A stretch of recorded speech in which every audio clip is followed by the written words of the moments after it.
কেমন আছো? আশা করি সকলে ভালো আছো। আজকে আবার তোমাদের সঙ্গে গল্প করবার জন্য চলে আসলাম। আমি বাজারে ব্যাগটা নিয়ে বেরোলাম আজকে আবার বাজার করবার জন্য। বাজারে ঢুকছি আমি, এখানে খোঁজ করতে এসেছি আজকে ইলিশ পাবো কি না, দেখি ভালো ইলিশ পাওয়া যায় কি না। বাড়ি থেকে ইলিশ খাওয়ার খুব ইচ্ছে জেগেছে।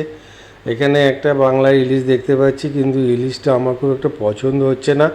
এখানে আর কোথাও ইলিশ সেরকম একটা নেই, তার জন্য আমি আর এই বাজারে না করে রেলবাজার থেকে চলে গেলাম রেলবাজারে। রেলবাজারে ইলিশ পছন্দ হয়ে গেলো, এখানে আমি ইলিশ নিয়ে নিলাম এবং আরও সঙ্গে দু রকম মাছ নিলাম, ভোলা মাছ আর পার্শে মাছ। অনেক ধরনের মাছ এখানে বসেছে, কিন্তু আমার পছন্দ মতো মাছ নিয়ে আমি সোজা চলে আসলাম আমার গাড়ির কাছে। গাড়িটা নিয়ে আবার আমি বাড়ির উদ্দেশ্যে রওনা দিলাম। রাস্তায় আছি আমি এখন। এবার বাড়ি পৌঁছে গেলাম। বাড়ি এসে ব্যাগটা রেখে মাছগুলো বার করলাম। মাছগুলো আস্তে আস্তে ধুয়ে নিচ্ছি, ভোলা মাছ আর পার্শে মাছ ধুয়ে নিলাম। এরপরে আমি ইলিশ মাছটাও ধুয়ে নিচ্ছি। তারপর আমাকে টিফিন দিল, আমি টিফিনটা খেয়ে নিচ্ছি। এটা পাউরুটি টোস্ট। খাওয়ার পরে বিশ্রাম করলাম কিছুক্ষণ, বসে গল্পগুজব করে আবার আমি চলে আসলাম দুপুরের খাবার খেতে। আজকে আমার দুপুরে মেনু পার্শে মাছ আর ইলিশ মাছ। পার্শে মাছটা খুব সুন্দর দেখতে হয়েছে, নিশ্চয়ই বুঝতে পারছেন, দেখে খুব স্বাদ হয়েছে। যদি ভালো লাগে কমেন্টস করবেন, আপনাদেরকেও খাওয়াবো। এরপরে আমি ইলিশ মাছ খাচ্ছি। ইলিশ মাছটাও বেশ সুন্দর রান্না করেছে।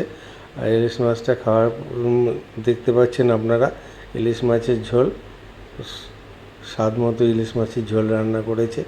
আমি আজকে কিসের ডাঁটা দিয়ে করেছে, আমি ঠিক নামটা বলতে পারছি না। এরপর এটা খাওয়া দাওয়া করার পরে আমি বিকালবেলায় একটু ঘুরতে বেরিয়েছি আমাদের লোকাল এলাকায়। সেখানকার একটা কালী মন্দির আছে, কালী মন্দিরের পাশ দিয়ে আমি আবার আগের পাড়াতে যাব। দেখুন একটা জাগ্রত কালীবাড়ি, এইটা একটা জাগ্রত। এখান থেকে আমরা সোজা চলে যাচ্ছি অন্য পাড়াতে।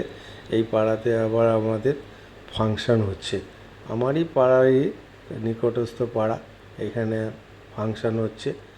ফাংশানের স্টেজে গায়িকা তার গান গাইছেন।